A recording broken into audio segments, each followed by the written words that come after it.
Anybody been to the movies lately? Is it like the actual movie theater, or you just watched it on your, I saw Wicked at home on New Year's Eve. I haven't been to the theater for a while, but I do like superhero movies. Who's a superhero movie fan? Come on. Got any favorites? All of them. Okay. DC or Marvel? Marvel. DC? Who's DC? Nobody? Really? Aquaman? No? Superman is DC, right? Yeah. I do like the excitement. I like the tension, the anticipation of what comes next, and the spectacle present in superhero movies. I like the action, the personalities. I like that the storytelling makes me think. And this week's Bible reading recounts an event in Jesus' life that has all the makings of a great action movie scene. It's Jesus' baptism. It was an event. It's the event that inaugurated his ministry as an adult. It's recorded in all 4 Gospels, for goodness sakes. But I do have to say, the description of Jesus' baptism in this week's Bible reading, which was done brilliantly, thank you, Pat, but the description that's just written down there is, well, it's a little bit pedestrian. The heaven was opened. The Holy Spirit descended on him in a bodily form like a dove, and a voice came from heaven, "You are my Son, the beloved. With you I am well pleased." It's kind of lifeless. Maybe the intent is more romantic in the Gospel of Luke. I guess it feels poetic. The action is hinted, but it's not really there. And it's not the same in the other Gospels. In Matthew 3, suddenly the heavens were opened to him, and he saw the Spirit of God descending like a dove and alighting on him. And a voice from heaven said, "This is my Son, the beloved, with whom I am well pleased." That suddenly changes it. So that's a little less airy. It still has some of the poetic feeling, like the word alighting.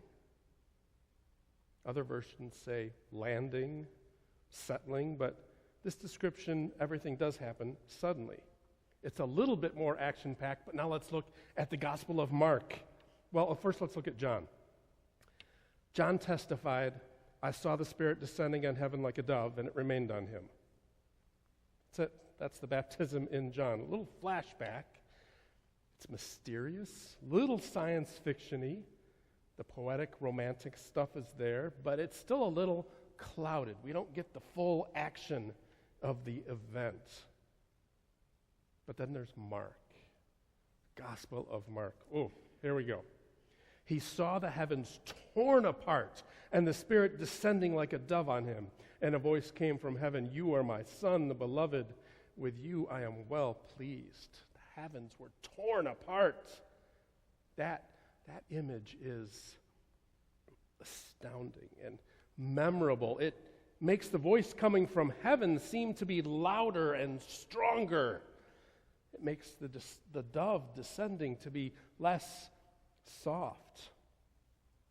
Okay, I'm biased. I like the earthy description of Jesus' baptism more than any other. But I also recognize that the descriptions from the other Gospels bring the scene to life for others. But then I wonder, what's the spectacle all about, really? Jesus' baptism was an event. It's significant enough to be in all 4 Gospels. In some cases, they described it in ways that would make a great special effects movie scene. But why is it significant? Let's explore that. The heavens were opened. The Holy Spirit descended in bodily form as a dove. A voice came from heaven, "You are my Son, the beloved. With you I am well pleased." All those events. Heaven was opened. That's significant for the time because the heavens being open meant that a divine word from God was coming. Listen from Ezekiel 1:1. "In the 30th year, the 4th month, on the 5th day of the month, as I was among the exiles at the river Chebar, the heavens were opened, and I saw visions of God." Or Isaiah 64:1. Oh, that you would tear open the heavens and come down so that the mountains would quake at your presence. So that's significant. The Holy Spirit descended in bodily form as a dove. The Spirit upon someone always meant something. It meant something extraordinary. It meant something extraordinarily world-altering was happening. Genesis 1 and 2. In the beginning, when God created the heavens and the earth was a formless void, and darkness covered the face of the deep, while a wind from God swept over the face of the waters. Wind and spirit are the same.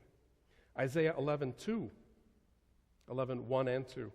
A shoot shall come out of the stump of Jesse, and a branch shall grow out of his roots.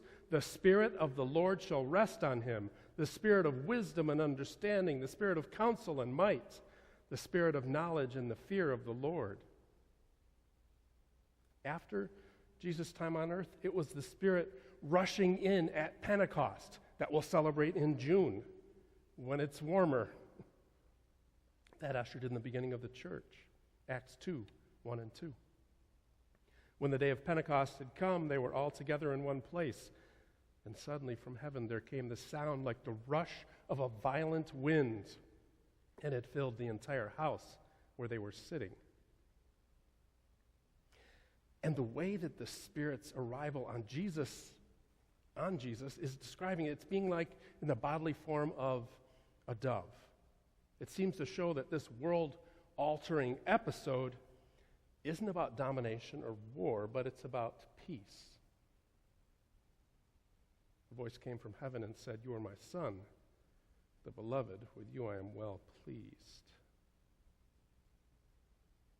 This one is significant for similar reasons and a little more. A voice from heaven means a voice of God. God saying that Jesus is the chosen one. Beloved carries both the sense of being chosen and being most dear. It means that Jesus is the one.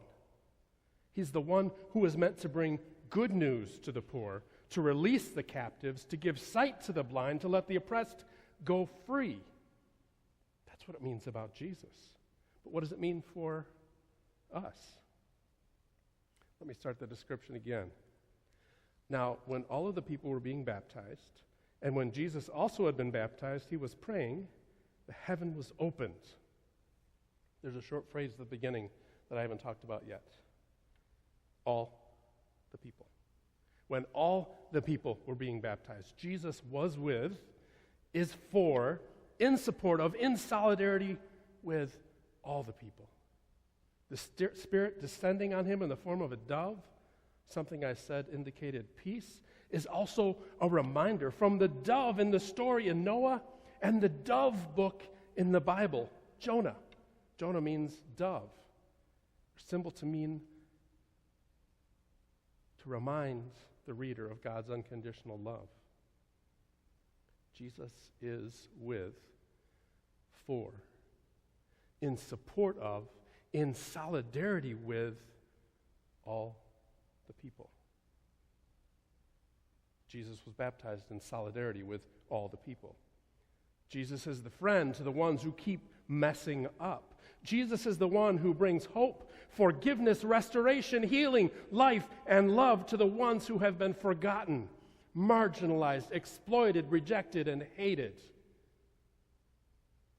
So this event, Jesus' baptism, reminds us that God's promise of love isn't just for those who have a special key or some secret knowledge.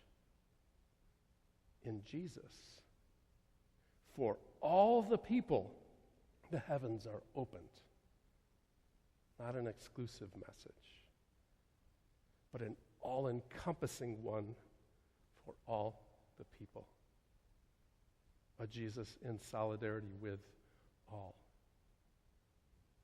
From the story of when he was baptized.